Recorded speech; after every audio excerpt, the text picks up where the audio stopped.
All India Radio presents Morning News.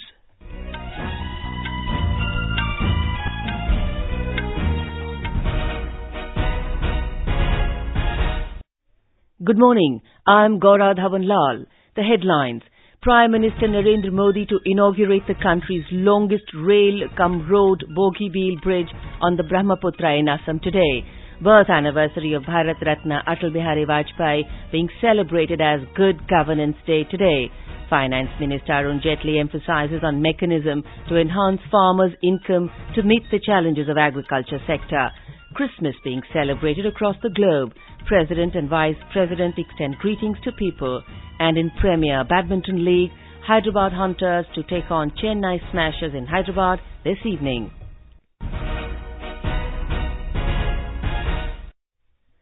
Prime Minister Narendra Modi will inaugurate India's longest rail-cum-road Bogie bridge on the Brahmaputra in Assam today. He will also flag off the first passenger train over the bridge. The 4.9-kilometer-long bridge has a 2-line railway track on the lower deck and a 3-lane road on the top deck. The bridge is situated 17 kilometers downstream of Dibrugarh city. It is constructed at an estimated cost of around 5,900 crore rupees and has a serviceable period of around 120 years. Our correspondent reports that the rail link connects two existing railway networks running at the south and north banks of the river. Bogie Bridge, Asia's second-largest rail-cum-road bridge, will be open to traffic today. This bridge will be the lifeline of the northeastern part of the country and will facilitate connectivity between Assam and Arunachal Pradesh. It will save a lot of time both in terms of road and rail travel. It will also reduce Delhi to Dibrugarh train travel time by about 3 hours to 34 hours as against the present 37 hours. The bridge will enhance the national security of the eastern region by facilitating swift movement of defense forces and their equipment. Talking to AIR, Chief Engineer of the project, Mohinder Singh said the bridge is India's only fully welded bridge and 80,000 tons of steel plates have been used. Bridge का सबसे बड़ा खूबी ये है कि ये पूरी तरह से वैलिड स्ट्रक्चर है जो कि इंडिया में इतना लंबा स्पैन के लिए रेल कम रोड में कभी नहीं बना। जो ब्रिज का वैलिड स्ट्रक्चर और कंपोजिट डिजाइन होने से हमारा 20% के करीब इसका बचत हुआ लागत में, जो कि ट्रेडिशनल गर्डर हम जो यूज करते हैं उससे कम इसका वेट 20% कम है। इस ब्रिज में हमने कोई रिवेट बोल्ट यूज नहीं किया, पूरा वेल्ड है, इसलिए मेंटेनेंस फ्री है।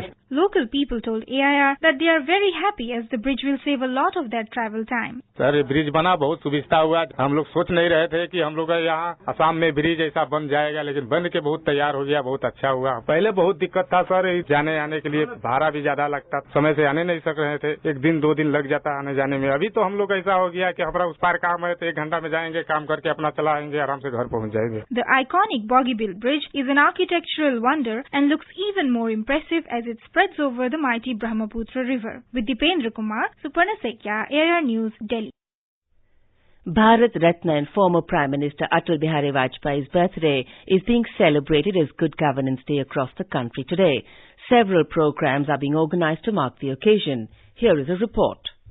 Good Governance Day was established in 2014 to honor former Prime Minister Atal Bihari Vajpay by fostering awareness among the people on accountability in governance and government. The Narendra Modi government announced that the birth anniversary of the former Prime Minister will be commemorated annually as Good Governance Day after conferring Bharat Ratna, country's highest civilian award, on Atal Bihari Vajpay on December 2014. Mr. Modi had reiterated the commitment towards providing transparent, effective and accountable governance to the people of the country. In the last 4 years, several new initiatives have been taken by different ministries on Good Governance Day. Anupam Mishra, AIR News, Delhi.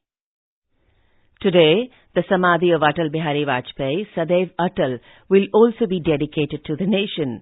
Emphasizing unity in diversity, stones from various parts of the country have been used in the construction of the Samadhi near Rajghat in New Delhi. The Housing and Urban Affairs Ministry said in a release that the central Samadhi platform comprises 9 square blocks capped with a diya in the center. The number 9 holds significance and represents the Navarasas, Navaratras and Navagrahas. The placement of the 9 square Samadhi is in a circular lotus-shaped pattern. Prime Minister Narendra Modi today paid tribute to Atal Bihari Vajpay on his birth anniversary. In a tweet, Mr. Modi reiterated the commitment towards creating the India Mr. Vajpay dreamt of. Mr. Modi also paid homage to Pandit Madan Mohan Malviya on his Jayanti. Mr. Modi said Pandit Malviya made everlasting contributions to the freedom movement and in education. The Uttar Pradesh government has organized several programs like Kavi Sammelans, debates, poetry recitals and Rangoli competitions in the schools and colleges on the occasion. A 2-hour play, Rashtra Purush Atal, will be staged by a 200-strong group from Maharashtra in the state capital Lucknow. Government officials will distribute blankets and other items to the needy.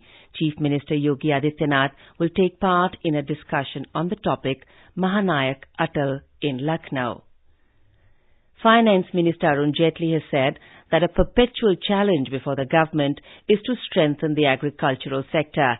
In an exclusive interview to All India Radio on the state of the Indian economy, Mr. Jaitley said one of the mechanisms to address the challenge should be to introduce measures on enabling farmers to earn more, make more investments in rural infrastructure like irrigation, and provide purchase or income support to them.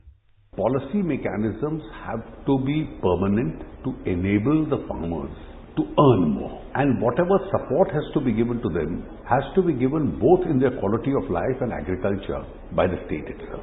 That is, you make life easier and make agriculture remunerative. Tune in to the FM Gold channel at 9:30 tonight to listen to the interview in our year-end program series. The new cabinet of the Madhya Pradesh government will be sworn in today. More than 20 names have been cleared for ministerial berths. At Raj Bhavan, Governor Anandiben Patel will administer the oath to the newly inducted ministers. Our correspondent has filed this report.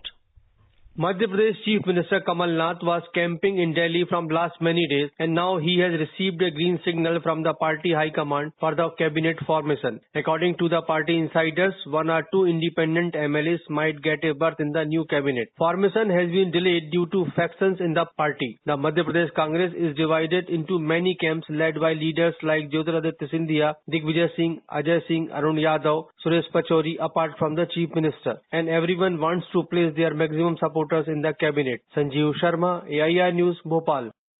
For quick news updates round the clock, follow us on our Twitter handle at @AIR News Alerts. You can also log on to our website newsonair.nic.in. Christmas is being celebrated today across the globe with fervour and gaiety. The day is observed to celebrate the birth of Jesus Christ. Jingle bells, jingle bells, jingle all the way. Oh, what fun it is to ride in a one-horse open sleigh. Jingle bells, jingle all the way. Oh, what fun it is to ride in a one-horse open sleigh. On the occasion, people decorate their houses by putting up Christmas trees, illuminated paper stars and holly wreaths, and exchange gifts. Midnight services were held in churches where people offered prayers and sang carols to welcome the Saviour. Pilgrims flocked to Bethlehem, the birthplace of Lord Christ, for celebrations. At a midnight mass at the Church of the Nativity, Archbishop Pier Battista Pizzaballa addressed worshippers and dignitaries that included the Palestinian President Mahmoud Abbas. Pope Francis has called on people in developed countries to live a simpler and less materialistic life. Messages of celebrations are coming in from different parts of the country also. Our Panaji correspondent reports that streets, markets and buildings across Goa have been decorated and lit up to give a festive look. Carol singing competitions have been held across Goa state as a run-up to the festival, while trips depicting the birth scenes of Jesus Christ and Christmas trees have been set up at several locations. The traditional midnight mass was organized at the churches late last night and was attended in large numbers. A special mass was also organized at the Basilica of Bon Jesus in Old Goa. Goa Governor Mridula Sinha, Chief Minister Manohar Parrikar and Archbishop Philip Neri Ferrão have greeted Goans on the occasion of Christmas. Food adds an important dimension to Christmas celebrations in Goa. Dodol, Bebik and Kalkal and other bakery items are among the main delicacies served and shared to celebrate the festival. Vishsaika Sarkar, Mukesh Thali for AIR News from Panaji, Goa. In Nagaland, community feasts after the worship service are being hosted in almost all the churches. Various groups and individuals are also visiting hospitals, orphanages and streets, distributing food and clothing as a mark of Christmas love and sharing. The President, Ramnath Kovind, Vice President M. Venkaiah Naidu and Prime Minister Narendra Modi have greeted people on Christmas. The GST Anti-Profiteering Authority has found Hindustan Unilever Limited guilty of not passing on rate cut benefits of 383 crore rupees to consumers. The complaint before the National Anti-Profiteering Authority stated that although the goods and services tax rate on a large number of products was cut from 28% to 18%, Hindustan Unilever had not reduced the maximum retail price of its products. The Power Ministry has decided to make all meters smart prepaid in 3 years from the 1st of April next year. An official release said this step is likely to bring a revolution in the power sector by way of reduction in the aggregate technical and commercial losses, better health of power distribution companies, incentivization of energy conservation, ease of bill payments, and doing away with paper bills. In Afghanistan, at least 29 people were killed and 20 injured in a terror attack on a government compound in Kabul yesterday. Interior Ministry spokesperson Najib Danish said security forces killed 3 of the attackers and freed more than 350 people trapped inside the compound. He added that a 4th attacker died in a car bomb explosion that launched the attack. The attack comes following a U.S. decision to pull out nearly half of its troops in the country. The first meeting of the follow-up committee for implementation of the trilateral Chabahar agreement between India and Afghanistan and Iran was held in the port city of Chabahar in Iran yesterday. On this occasion, the India Ports Global Limited Company opened its office and took over operations at Chabahar. The External Affairs Ministry in a release said positive and constructive discussions were held on the full operationalization of the trilateral transit agreement. On the 4th day of the Premier Badminton League today, Hyderabad Hunters will take on Chennai Smashers at 7 p.m. in Hyderabad. Last evening, Awadhe Warriors won 3-2 against Pune 7 Aces. And now for an overview of today's newspapers, it's over to Saira Mujtaba. Thank you, Gaura. Different papers have covered different stories in their headlines. Single standard rate of GST ultimate aim, says FM. Writes the Tribune, adding that as for the Finance Minister, 12 and 18% slabs will be merged and the 28% slabs will soon be phased out.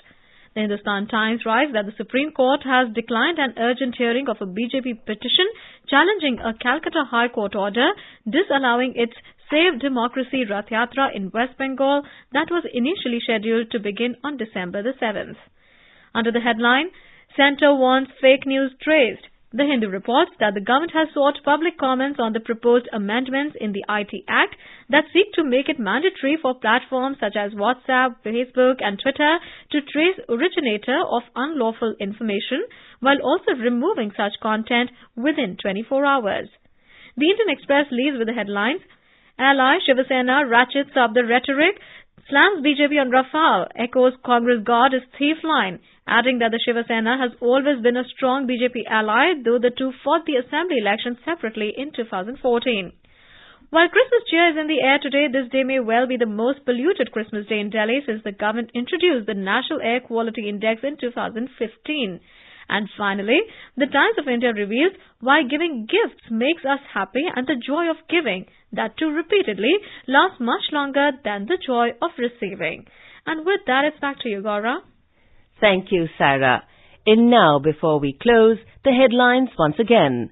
Prime Minister Narendra Modi to inaugurate the country's longest rail-cum-road Bogie bridge on the Brahmaputra in Assam today. Birth anniversary of Bharat Ratna Atal Bihari Vajpay being celebrated as Good Governance Day today. Finance Minister Arun Jaitley emphasizes on mechanism to enhance farmers' income to meet the challenges of agriculture sector. Christmas being celebrated across the globe. President, Vice President and Prime Minister extend greetings to people. And in Premier Badminton League, Hyderabad Hunters to take on Chennai Smashers in Hyderabad this evening. For details of these stories and more, log on to our website www.newsonair.nic.in. And with that, we end the morning news. Have a nice day.